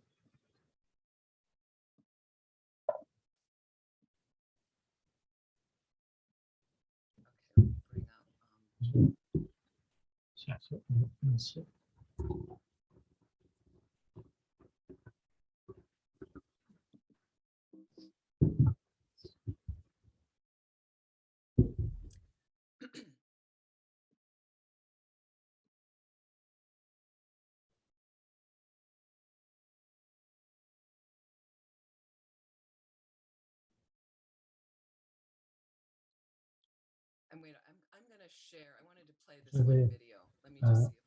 Je vais essayer de partager cette vidéo. C'est l'une des vidéos de sa sainteté avec Desmond Tutu, que j'aime beaucoup. Je pensais que tout était mis, mais ça m'a échappé, que j'ai retrouvé.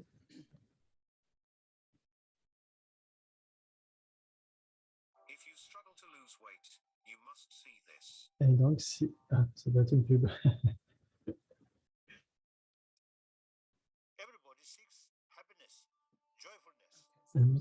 Tout le monde recherche le bonheur et la joie de sa santé. D'avoir une grande maison, la source ultime du bonheur.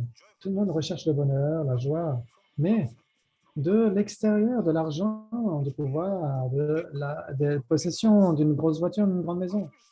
Mais la source ultime du bonheur est à l'intérieur de nous. L'amour, la bonté, pas les grosses voitures, pas l'argent, pas le pouvoir. Nous trouvons une dissatisfaction, une insatisfaction profonde dans le matérialisme extérieur. Et donc, il faut être plus grand que cela. Pour l'infini. Et donc, où est-ce que nous recherchons le bonheur?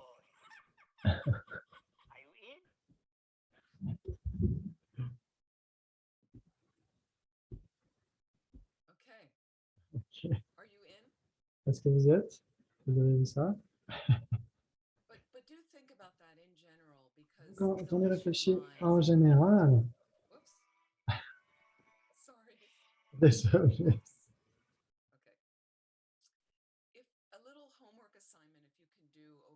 Donc, tout ce que l'on peut faire le matin, par exemple, est-ce que vous pouvez remarquer quand vous voulez avoir une expérience heureuse? Quand on regarde à l'extérieur de nous, et donc quand on va en vacances, par exemple, et donc on va avec d'autres personnes en vacances, la famille, donc, avec des amis, etc. Et quelque chose advient pendant les vacances parce que vous avez des espoirs, vous avez des attentes. Et donc, c'est ce qui va survenir. Donc, quand vous avez loué cette maison, et donc, il y a des choses qui changent, et la personne ne vient pas, le restaurant ferme, etc. Et donc, il y a tellement de choses qui peuvent survenir. Quelqu'un meurt. Est-ce que vous vous adaptez ou est-ce que vous ne le faites pas? Est-ce que vous êtes plus fluide ou pas? Et donc, il y a des gens qui tendent à être plus heureux. Essayez de regarder dans votre existence, quand on essaie de saisir notre vue, etc., nos espoirs, nos attentes. Et donc, j'ai mentionné hier que il y a toujours il y a une expression aux États-Unis qui dit il y a toujours comment ça s'appelle? il y a toujours quelque chose de caché en dessous, quelque chose qui est positif en dessous. Et donc, j'ai enseigné à une autre classe la semaine dernière et mon frère qui habite près d'ici, et donc sa première voiture, et donc vous savez, les Américains avec les voitures, sa première voiture, c'était un Chevrolet de 49. Il l'avait restauré, il l'avait réparé, etc. Et donc, il avait l'habitude de la conduire, etc. Et donc, au fil des années, la voiture a cessé de fonctionner. Et donc, il s'est dit qu'il avait besoin d'un garage pour l'entreposer. Donc, il avait mis quelque chose pour la protéger, etc. Et donc, elle est restée là jusqu'à ce qu'elle rouille. Des animaux vivaient à l'intérieur. Vous pouvez imaginer. Et quand il a ouvert, il a eu... Quand il a ouvert le capot, il a vu un écureuil qui sortait du moteur. Et donc, il a voulu débarrasse-toi-en, etc., etc. Il y a des gens qui travaillent dans une organisation qui sont venus la chercher pour la vendre en cher ou quoi que ce soit. Et donc, c'était un gros truc pour lui. Et donc, il assistait à cette classe. Et donc, utiliser la voiture et puis utiliser la vidéo, etc. Et donc, on s'est senti concerné pour lui. Et donc, je lui ai dit, ah, mais bravo, c'est magnifique, tu as réussi à la vendre, à t'en débarrasser, etc. C'est un pas immense. Et il m'a dit, et maintenant, je peux voir le jardin. Et donc, il y a toujours quelque chose de positif si on choisit de regarder cela, si on choisit de ne pas regarder que le négatif.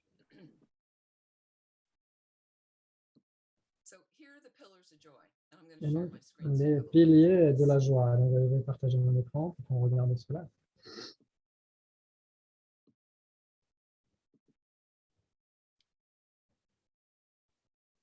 Donc, les piliers de la joie, les qualités de l'esprit, perspective, humilité, humour, acceptation. Et donc, ce sont les qualités de l'esprit qui sont 4 parmi elles. 4 qui sont la perspective, qui viennent de l'esprit, l'humilité, l'humour, l'acceptation. 4 qui viennent du cœur, le pardon, la gratitude, la compassion et la générosité. Ce sont 8 qualités qui, fondamentalement, l'archevêque Desmond Tutu et sa synthèse Dalai se sont concentrés dessus pour montrer comment est-ce qu'on peut faire face à l'adversité, surtout quand on fait face à des souffrances extrêmes. Et donc, ce qui peut être utile ce soir, si vous voulez regarder, dans votre façon de reconstruire, quelles sont les attentes que vous pouvez avoir par rapport, par exemple, les attentes, ça pourrait aller à l'encontre de l'acceptation, par exemple. Donc, d'essayer de passer en revue ces 8 qualités, comment est-ce qu'elles fonctionnent dans votre existence et comment est-ce que certaines peuvent être cultivées. Et donc, quelque chose qui peut venir de la famille, par exemple. Moi, j'ai un sens de l'humour, mais parfois, on peut avoir des gens qui ont tendance à l'humour, mais qui peuvent perdre leur sens de l'humour, etc. Et donc, ça peut entamer ma joie. Et donc, si on garde son sens de l'humour, il y a beaucoup de joie. Donc, quelles sont les qualités sur lesquelles vous pourriez travailler vous-même et quelles sont lesquelles, avec lesquelles quelles sont lesquelles parmi les 8 qui sont développées chez vous, avec lesquelles ça ne pose pas trop de problèmes. Et on va regarder ça. Essayez de garder ces 8 qualités à l'esprit, essayez de voir ce qui fonctionne chez vous.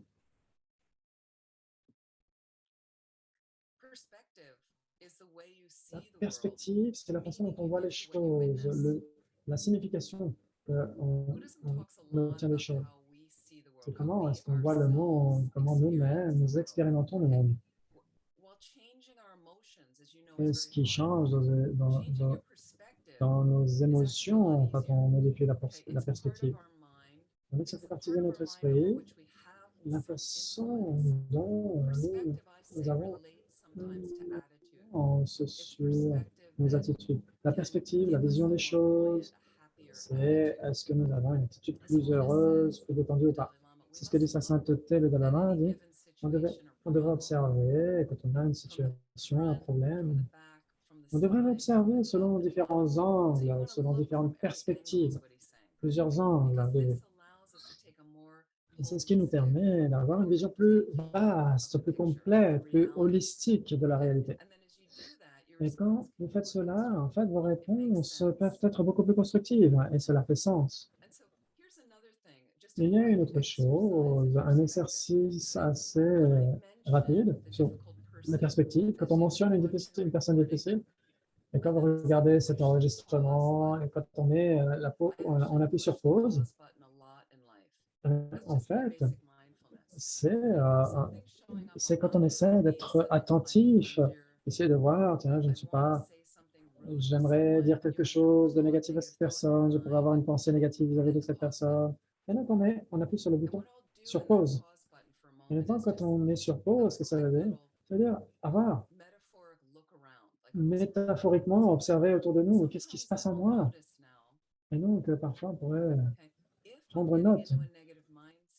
Et si on est dans un état d'esprit malsain, c'est parce que tout simplement, on est fatigué, souvent. Par exemple, moi, si je n'ai pas assez de repos, et donc je manque d'espace. Je peux voir les choses selon des angles différents. Et donc, quand je suis fatigué, je préfère m'excuser pour une réunion, etc. Et donc ne pas participer à cette réunion. Quand je fais une activité, etc., je peux être beaucoup plus irritable. Et donc, je fais la pause, j'appuie sur pause et on laisse aller un petit peu, on se détend. On se détend un petit peu. On est tellement tendu parfois, on oublie de se relaxer, de se détendre. Et à partir de cet état de détente, d'envisager les choses, de faire un bilan. Je passe en revue mon attitude. Qu'est-ce qui se passe dans ce paysage intérieur? Je l'ai dit hier, j'essaie de me focaliser sur des petits morceaux cassés, mais j'oublie cette forêt magnifique.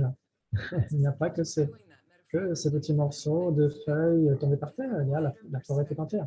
Et là, quand on a une perspective plus vaste, avec une perspective plus vaste, on voit la situation, toutes les causes et conditions qui sont impliquées dans ce contexte, avoir une posture plus neutre. Donc, je peux voir toutes les causes et les conditions qui m'ont amené à avoir cette situation, cet événement. Donc, au lieu de voir les choses plus tourner sur l'extérieur, de prendre une vraie responsabilité intérieure, de se dire, OK, le bouddhisme parle du karma, j'ai certainement créé les causes pour cela, il n'y a rien à blâmer à l'extérieur. Il n'y a pas besoin de blâmer ces personnes. Donc, qui est impliqué là-dedans? Qui est affecté dans cette situation? Parce que ce qui arrive avec ce jeu qui est égocentré, et donc on se sent inconfortable, et donc forcément, c'est tout simplement, ça la tourne autour de moi, alors qu'il y a d'autres personnes qui sont impliquées là-dedans. Et donc, je ne suis pas la seule personne qui traverse la pandémie, qui éprouve des dangers avec le changement climatique, etc. Il y a toutes ces personnes. Quels sont les récits de ces autres personnes? Quels sont les récits de ces autres personnes? Et donc, si on parle de ces histoires, quelles sont les histoires des autres? L'histoire des autres. J'ai mentionné ça précédemment, un enseignement à Paris. Vous allez à une fête. Souvent une situation comme celle-là. Vous cherchiez depuis des semaines, vous vouliez, vous aviez hâte depuis des semaines de participer à cette fête. Vous vous êtes habillé pour cette fête, etc. Et vous avez des attentes par rapport aux personnes que vous allez voir. Maintenant, vous allez rentrer par la porte. Il y a toutes ces personnes. Donc, est-ce que vous êtes venu avec quelqu'un d'autre, ou est-ce que vous êtes arrivé seul, etc. Toutes ces personnes qui sont là déjà. Et il y a les personnes dans la pièce. Vous voyez quelqu'un dans la pièce et que vous connaissez un petit peu ces gens-là, donc que vous les appréciez. Vous aimeriez que ces personnes vous apprécient. Et donc, vous avez peut-être vous avez un contact visuel avec ces personnes, mais elles parlent avec d'autres personnes. Donc, comment est-ce que je peux les contacter? Ils vous voient, ils vous regardent, mais pour certaines raisons, ils ne vont pas se diriger vers vous. Et donc, ils continuent à parler à l'autre. Et donc, qu'est-ce que vous allez répondre? Quel est votre comportement? Qui veut partager? Comment est-ce que vous allez répondre à cette situation? Est-ce que tout va bien? Pas de problème?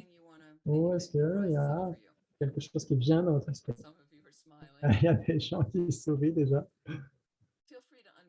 Et donc, vous pouvez, si vous voulez partager, si vous avez un récit par rapport à ça, quelle est votre histoire par rapport à ça?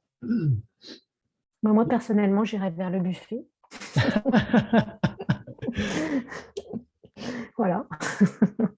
Et il y a bien quelqu'un au bout d'un moment qui viendra, ou moi qui irai vers quelqu'un. Absolutely. Some people are going to go right for the buffet. Some people are going to go, take all the glass. Exactement, tout simplement, on va aller vers le buffet. Et donc, est-ce que vous allez toujours penser à ces personnes? Non, quand vous allez vers le buffet, non, vous les oubliez. OK, très bien. Et donc, Malika, hop, elle va vers le buffet. Et d'autres qui veut? Et donc, je pourrais aller vers le buffet. Et donc, ça fait quand même bizarre de se sentir ignoré, un petit peu en colère, un sentiment un peu... Certaines personnes vont aller tout simplement, tiens, moi, je vais aller prendre mon verre de vin. Enfin, moi, je ne bois pas, mais je vais aller... Mais on est toujours un petit peu perturbé par ce qui s'est passé. Je ne suis pas sûr. Et donc, on pourrait avoir une petite histoire dans l'esprit. Merci, Philippe. Et donc, je suis vers le buffet maintenant, mais je suis un peu agité. Et donc, certaines personnes sont agitées. Et certaines personnes vont se dire, ah, mais qu'est-ce que j'ai fait? Et pourquoi ils ne me reconnaissent pas ou ils ne m'aiment pas? Et donc, je regarde à travers la pièce, personne ne peut me voir. Donc, on peut avoir tous ces récits, ou alors on est un petit peu agité au buffet. Et donc, tout simplement, il ne pouvait pas bouger. Et donc, la perspective. Est-ce que vous avez une idée de ce qui se passe pour cette personne? Est-ce que non, je ne suis que tourné vers moi. Et donc, peut-être que cette personne est tout simplement piégée dans la discussion avec quelqu'un qu'elle ne veut pas avoir. Et donc, peut-être qu'elle doit parler avec cette personne avec laquelle elle travaille. Elle travaille pour cette personne, donc peut-être tout simplement. Si elle détournait son attention de la discussion avec cette personne, l'autre personne serait en colère. Donc, peut-être que cette personne, elle a peut-être des gaz et elle ne peut tout simplement pas bouger. Et donc, tout simplement, nous, on impute des choses, on désigne, on projette beaucoup de choses. Peut-être qu'on a un état d'esprit très déséquilibré par rapport à notre ego, etc. Et on se fait toute une histoire. Et les films qu'on se fait n'ont rien à voir avec la réalité. Une chose, dans l'un des centres dans lesquels j'ai travaillé, on a fait 4 ans de travail, de conseil. Non, dans la psychologie, non, c'est d'observer en psychologie, d'observer nos récits, nos films à l'intérieur. Comment est-ce qu'on peut essayer de constater que les films qu'on se fait tournent autour d'un sentiment égotique totalement déséquilibré. Et donc, on se dit que de toute façon, dès l'instant où on n'est pas dans la réalisation directe de la vacuité, tous les films que sont faits sont nécessairement en désaccord vis-à-vis du réel. Et donc, cette autre personne ne bouge pas, ne fait pas signe, etc. Et donc, j'allais bien tant que je n'avais pas ouvert la porte de l'endroit où se passe la fête, la réception.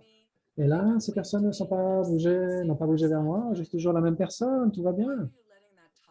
Et non, pourquoi est-ce qu'on laisse cela nous déstabiliser? Et donc, on essaie de penser à nos karmas négatifs.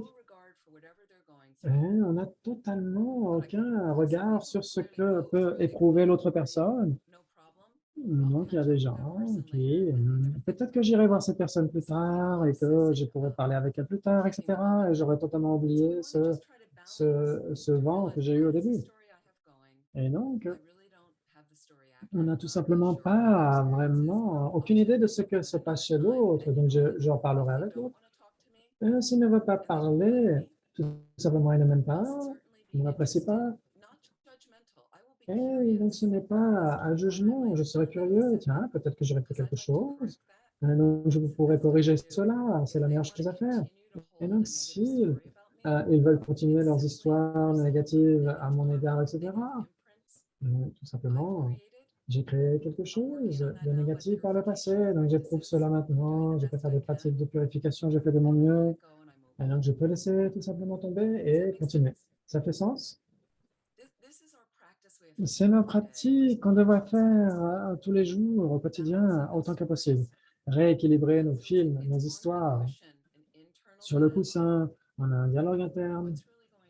Qu'est-ce qui se passe dans mon esprit? Pratiquer encore, encore et encore par rapport à ces scénarios qu'on se fait, basiquement.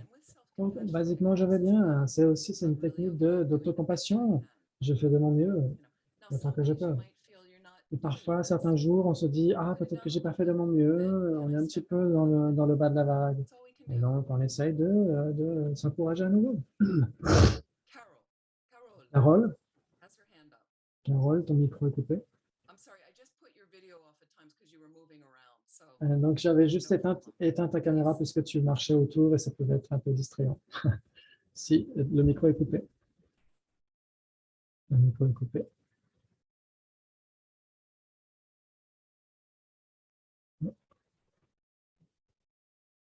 Tu as levé la main, en fait, Carole. Peut-être tu as appuyé au mauvais endroit. Et si tu veux poser une question, il y a ton micro qui est coupé.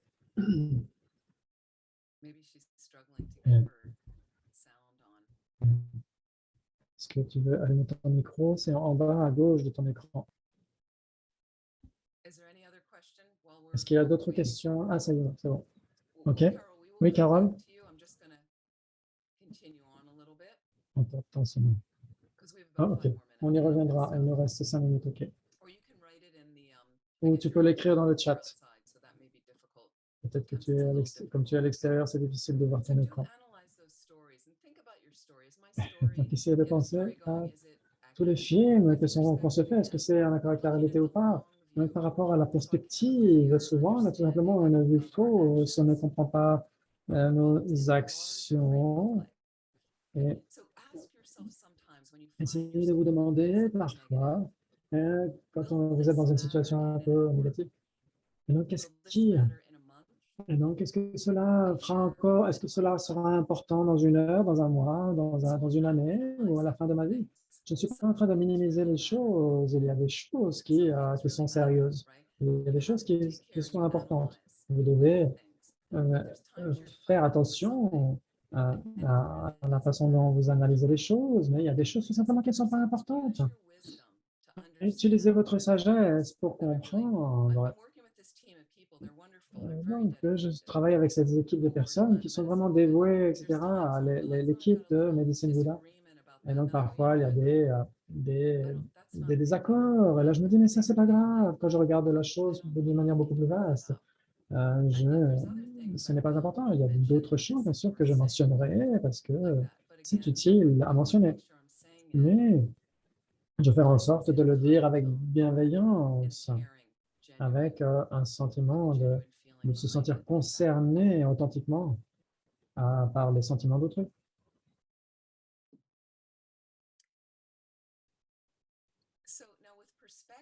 Maintenant, avec la perspective, ça ne va pas dire, tiens, je vais laisser les choses, etc. On peut faire face, on peut se confronter à une situation. Maintenant, je vais utiliser le mot intéressant de créativité. Et donc, on peut faire face à un problème avec compassion, avec curiosité, plutôt qu'avec rigidité et réactivité malsaine. J'aime le mot créativité, le mot curiosité. Et donc, c'est une façon avec laquelle vous pouvez commencer à faire face à vos problèmes sans le jugement. Sans le jugement et l'hostilité vis-à-vis de vous-même, etc. Et donc, quand on a une affliction qui survient, et donc on peut être un peu agité, on peut être un peu apeuré, etc. Maintenant, je vais être curieux, curieuse. Quel est le problème? Qu'est-ce qui m'intéresse là-dedans? Comment est-ce que c'est, par exemple, quand ma nièce vivait ici pendant 4 mois, il y avait, il y a des choses qu'elle nettoyait très, très bien. Elle a une trentaine d'années. Waouh, c'est magnifique, c'est super. Elle fait le ménage, etc. Il y a d'autres choses. Je me disais, mais les lampes cassées, etc. Est-ce qu'il n'y aurait pas quelque chose par exemple, des ampoules qu'on aurait pu remplacer, etc. Mais j'étais simplement curieuse. Je me demandais ce qui se passait chez elle, plutôt que d'être négative avec elle, avec dans le jugement, tiens, elle est fainéante. Je me disais, tiens, mais c'est plutôt curieux. Et donc, je n'avais pas le temps avant de m'en préoccuper, etc. Et donc c'est plutôt un petit peu, comment dire, plus compatissant, plus. Donc, j'ai choisi plutôt ces orientations-là. Et donc, même du point de vue de la santé, on dit qu'on risque des AVC, etc., des crises cardiaques si on est tout le temps déprimé, tout le temps. Et donc, c'est très bon pour et donc, la dépression, l'inquiétude, etc., c'est très mauvais pour la santé mentale et physique. Et donc, ça, on est tous d'accord là-dessus. Et donc, la perspective mène vers la compassion, la sérénité et l'impartialité. La perspective, elle vient en premier parce qu'elle est le fondement de la joie, parce que c'est la façon dont nous voyons les choses, la façon dont nous expérimentons le monde. Absolument. Une dernière question avant que nous quittions. Est-ce que, Carole, est-ce que tu avais vraiment levé la main ou est-ce que c'était… Donc, ton micro est toujours coupé. Ok, ça sent la difficulté. Donc, sinon, garde ta question pour demain si c'est une question. Et donc, essaye de penser à ces 8 piliers, en particulier à la perspective. Et comment est-ce qu'on peut restructurer les choses? Et essayer de voir que les films qu'on se fait, etc., et les récits, les histoires et la méditation, comment est-ce qu'on peut…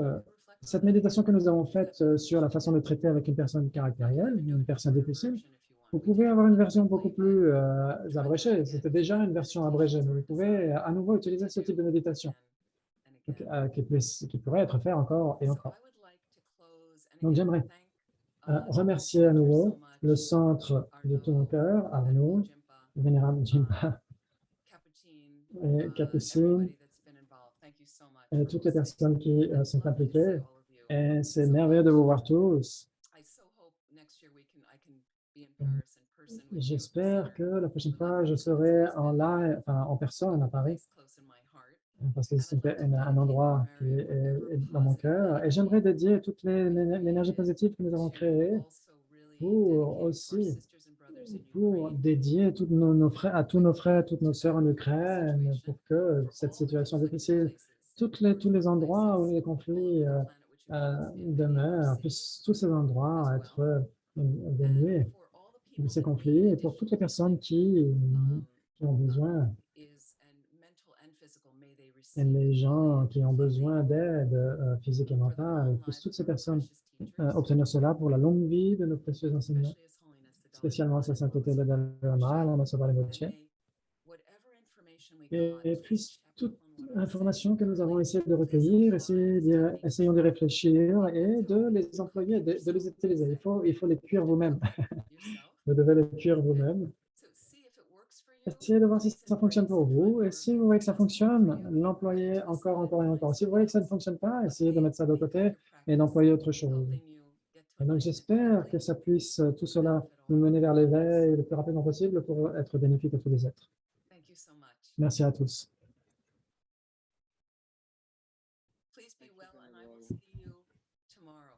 Et on se voit demain. Prenez bien soin de vous.